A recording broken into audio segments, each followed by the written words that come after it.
Thanks so much for joining me on the WSAZ Now Desk. Good afternoon, everyone. I'm Shannon Litton, and we are coming to you here on the WSAZ Now Desk to talk a little bit about Governor Patrick Morrisey's plans for tax relief for West Virginians. I want to go live to his press conference now so you guys can listen to exactly what he has to say. Let's listen in. Too, in a good way. She's making a lot of noise. You know, over the last year, we've been working hard to demonstrate that when West Virginia sets clear priorities and follows through, we get results. And as we head into the upcoming legislative session, I want West Virginians to know what those priorities are and the direction we intend to take the state next. As I've said from day one, economic development is the foundation block where our state's future rests. We have to continue to focus on that. That's what we've been doing every day over the past year. And I think we're beginning to lay the foundation to grow our economy. We're emphasizing cutting red tape. We want to be the fastest state in the nation to cut red tape. And that matters because those regulatory burdens, they're disguised taxes. They slow companies down, they slow individuals down, and we're working overtime to change that. We're reforming permitting. That makes a big difference as well. I'm really excited about the work we're doing on our one-stop shop permitting reform and the kind of things to have one person in state government in charge of coordinating for things that cross various agencies. Makes a big difference. We're working hard to eliminate waste and redundancies in state government and focusing on how individuals and companies can thrive right here in West Virginia. As you probably all know, on day one in this office, I announced that we were unveiling our backyard brawl to compete much more effectively against the other states that we touch. Entering year two, that remains a big priority. And I think we're delivering on those challenges. Whether it's the universal licensing reciprocity law, we're really proud about that. We've seen over 10% increase in a number of occupational professions year to year, and I think that's attributable to the work that we're doing and of the interest in construction projects here in West Virginia. We're going to have a need for a lot of construction workers over the course of the next few years, and it's critical to have a system in place that makes that happen fast. Think fast, think speed, and that's how West Virginia is going to compete and win. We know in the last few months, West Virginia has secured more than $4.2 billion in private sector investment, and that will bring over 4,200 jobs to our state. That's a significant amount of money. Let me say it again, over $4.2 billion in private sector jobs, in private sector investment, and when you add up the number of jobs, over 4,200, that's significant by anyone's measure, just in the last 3 months. Also, in recent weeks, we've had confirmation that our broadband proposal was accepted. We'll have some more details on that soon, but that's approximately $546 million over a 4-year period that's coming in to provide good internet coverage to those who are unserved by the internet or underserved. What a difference that's going to make as well. So $546 million on top of that 4.2. And then, of course, you have the recent announcement from last week. We're looking at a potential of $1 billion over a 5-year period. That's $199 million that's been confirmed for year one. That's exciting for improving rural health care in West Virginia. So we're excited about all those developments, and we think that's going to make a big difference from a jobs perspective, from a net migration perspective to move more people into the state and keep more people here at home. When you look at all that we're doing and you combine it with the focus on energy resources and taking advantage of our incredible, bountiful amount of energy that we have in the ground, and you look at the 1.2 gigawatt gas power plant, you look at the initiatives coming out on the 50 by 50 energy plan, we're excited about the upcoming months and the year ahead. And I think West Virginia is setting itself up to be that energy powerhouse in 2026, and we're going to be building all the way to 2050. So, a lot of good things have happened, but we have to keep the progress going. And now, as we're getting closer to the legislative session, I wanted to make clear that one of our top priorities during the session will be tax cuts and tax simplification. And I think that's important because West Virginians are still feeling the impact of inflation. They were suffering for a long time. People know that groceries cost more, gas has costed more, utilities have costed more. I think we need to change that, and we need to make sure that we're doing more to help everyday West Virginians. That's why I want to cut the income tax, and that's probably the cleanest way to help all individuals in West Virginia afford everyday life. Cutting the income tax is going to reward work. It's going to put more money back in people's pockets, and it's going to make our state more affordable and attractive for investment. A lower income tax is going to tell investors that West Virginia is the place to grow their businesses. When businesses choose us over neighboring states, they're going to strengthen the communities that we have and keep our younger people here at home. Now, the proposal that we're getting ready to unveil builds on a lot of the progress that we've already made as a state, and I was pleased to be a big part of that when I served as the state attorney general, when we had filed the litigation that helped allow a lot of the tax cuts to go through years ago.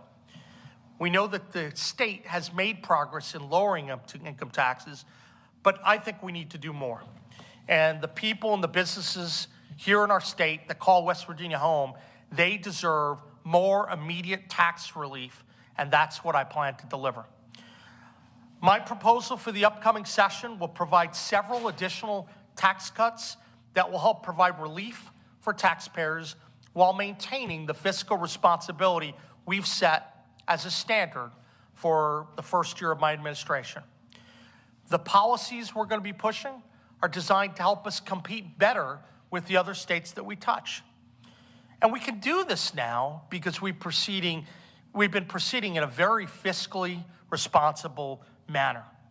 Through the first 6 months of my administration's full fiscal year, our total general revenue collections are about 5% above estimate.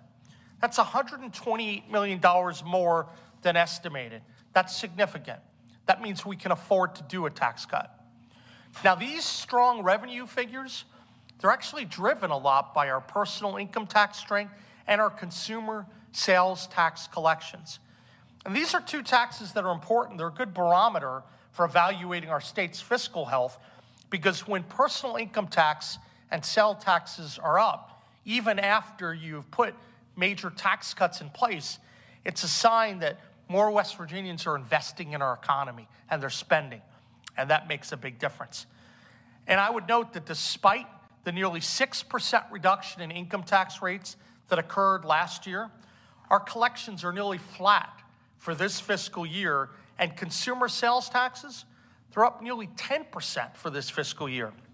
I think that shows that when we put more money back in people's pockets, people certainly know how to spend it wisely, and that can be used to stimulate our economy further. Now, very importantly, 9 states have indicated that they will have personal income tax reductions lined up for 2026, and that includes Kentucky and Ohio. Well, I want West Virginia to join that list. This year, Kentucky will begin a cut to take its income tax down from 4 to 3.5%. Ohio begins a process to cut their income tax from 3.5 to 2.75%. Currently, West Virginia has a graduated income tax structure with a top rate of 4.82%. In this competitive world, we have to keep up with our neighbors, and we have to be better. And when Kentucky and Ohio and any other states tries to pass us in line, we must double down, and we must continue to try to get lower income tax rates for our citizens. Over the last year, my administration and myself, we've gone line by line through the budget and looked at all the state agencies. We've been making tough decisions to streamline government, eliminate inefficiencies, and ensure that taxpayer dollars are being used wisely. And we made those decisions because I believe that a government that works for the people is also prioritizing returning money back to the people. And I believe we can deliver meaningful tax relief without sacrificing essential services. But I want to take that tax relief a little bit further. And so one of the proposals we'll make, we believe that we'll have an income tax reduction. We're going to work closely with the legislature on these numbers, but looking at least a 5 to 10%. That is my goal, but I want to work with them to be able to make sure that we're executing this the right way. I've had conversations with the House and Senate leadership, and I've expressed my interest in working closely with them on getting something that passes. We also are working to make changes in the West Virginia tax code that allow West Virginia to come into conformance with many of the items that are within the big, beautiful bill. And there are some pretty significant ones this year. We know that for personal income tax taxpayers, there's some enhancement of the child and dependent care credit that's beneficial, raising the minimum credit from 35 to 50%. We know that for businesses, there's an opportunity to conform to federal standards by increasing bonus depreciation from 60 to 100% for qualified business properties. So there are really good provisions for small businesses that are in the big, beautiful bill that we can bring into conformance right here in West Virginia. And I think that we're also going to be in a position to offer more expansive expensing of domestic research and experimental expenditures for small firms. So a lot of big things. So income tax cut, and what that's designed to do, a lot of people have talked about tips and overtime, right? This is designed to actually have a broader and deeper approach to tax cutting than just limiting it to tips and overtime. So those who support the reduction in taxes on tip and overtime should be very supportive of what we're trying to do, which is to expand it to a broader array of people and to have a deeper tax cut. I think that should bring everyone together, the House, the Senate, and I'm really hopeful about that. West Virginians do deserve that tax cut. Another tax reform that we're proposing, in addition to the income tax cut and to the conforming amendments, is to establish a single unified article to govern historic rehabilitation, historic rehab tax credit. Based upon a lot of the reports that I've seen, this current framework is fragmented and inconsistent.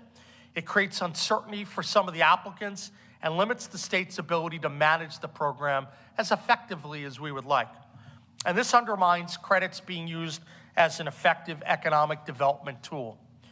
So we have proposed changes that would create a modernized statutory framework for historic and rehabilitated buildings. That's going to be terrific. Going to help us streamline the approval process, enhance predictability, and ensure alignment with West Virginia's broader economic development goals. In addition, we're also proposing an expansion of the Tourism Development Act tax credit. This program has a proven track record of incentivizing growth in the tourism industry. As you guys know, we've really done well in the tourism industry in recent years, and we're looking to supercharge that and also give a lot of additional heft to our efforts to build lodging. That's important. That's why we're proposing a credit on the sales and use tax for those who invest in visitor infrastructure around the state. This, I think, is going to allow business owners to reinvest additional tax revenue generated by their development project back into their growing tourism businesses, rather than paying that revenue to the state in the form of increased sales tax filings. I can tell you that the Tourism Development Act, it's already done many good things for West Virginia. It's attracted over $390 million in investment since the program's inception, with $295 million in tourism investment flowing into the state over the last 8 years alone. It's a powerful little tax credit. So we think that by expanding that tax credit for economic development, it's going to make it easier for more people to invest in lodge infrastructure, which we've heard is one of the real challenges we have here in West Virginia. And because the credit is going to provide credit only, because the program is only going to be providing credit on growth in West Virginia sales and use tax, we don't think there's a risk to the state to provide this expanded opportunity. We want to reward the businesses that are putting their hard-earned money in, and we think this is done in a way to also watch the fisc very carefully. As I've said from day one, laying a solid foundation, investing in infrastructure is critical to our state's success. One of the keys to move West Virginia forward is obviously cutting red tape aggressively, but it's also being more competitive on our tax rates. We're doing everything imaginable to work on the fundamentals every single day, whether it's cutting taxes, whether it's eliminating inefficient spending, whether it's moving faster and faster, or just doing the basics, whether it's more site selection and remediation, more work on water and sewer. I've made that a priority. So it may not be as sexy as other areas, but we're putting time, effort, and energy in, and we have extra discretionary resources. We're trying to get more money into water and sewer. We know the challenges West Virginia's faced. I'm committed to continuing to address that. And of course, with the new news recently, with respect to our broadband grant of $546 million and rural health, that's going to provide a lot of additional opportunities to cause more people to move right here to West Virginia to get to work. I really am encouraged about the construction jobs ahead, and I also am looking forward to working with the legislature as to how we're going to deal with the volume of jobs that are coming. We're going to have many, many thousands of new jobs that we're going to have to make sure we have people ready to go to work on. That's a critical issue. And so I'm excited to work with the legislature on that and really make that happen. At the end of the day, if we're working the fundamentals, if we're reducing taxes, if we're cutting red tape, if we're investing in infrastructure, which we are, and we'll have more announcements to come later this week and next week, I think West Virginia is going to be in a great place to win. I look forward to partnering with the legislature on these and many other items. I expect this is going to be a very positive and productive legislative session. I think we're in a position to deliver real tax relief that strengthens families, supports our businesses, and really continues to position West Virginia well in this backyard brawl effort.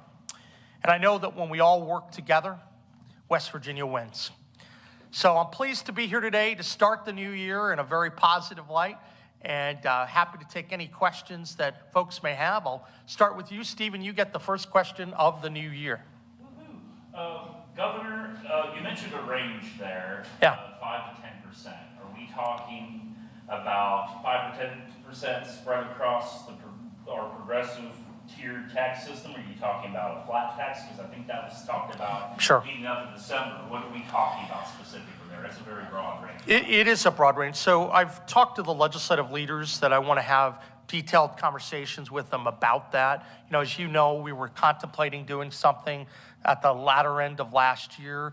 And so I think the timeline, especially what happened with the guardsmen in D.C., a lot of our conversations kind of stopped because we were focused on that particular issue. But I would say that there's an opportunity to look at, I mentioned 5 to 10%.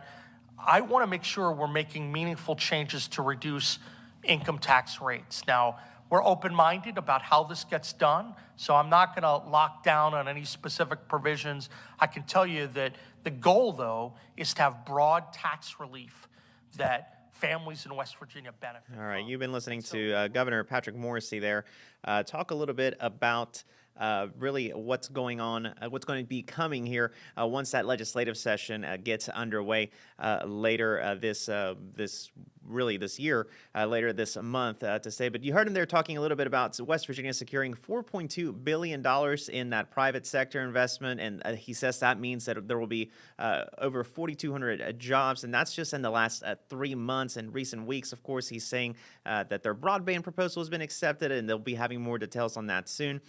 They want, of course, make some improvements to rural health And of course, as they get closer to the legislative session, the priority is tax cuts and tax simplifications. One of those being lowering the income tax. He mentioned, the governor mentioning 9 states are proposing to do this, including Kentucky and Ohio. And he says to remain competitive, of course, West Virginia also has to do that. Now, of course, we'll have full coverage of the governor's press conference in our later newscast, and we'll be following along, especially as we near the legislative session, and to see how this all plays out. But remember, you can always get the news on your smartphone by downloading the WSAZ app, and you can get the latest news here on WSAZ Plus as well. Thanks so much for joining us, and we'll see you here on WSAZ Plus next time.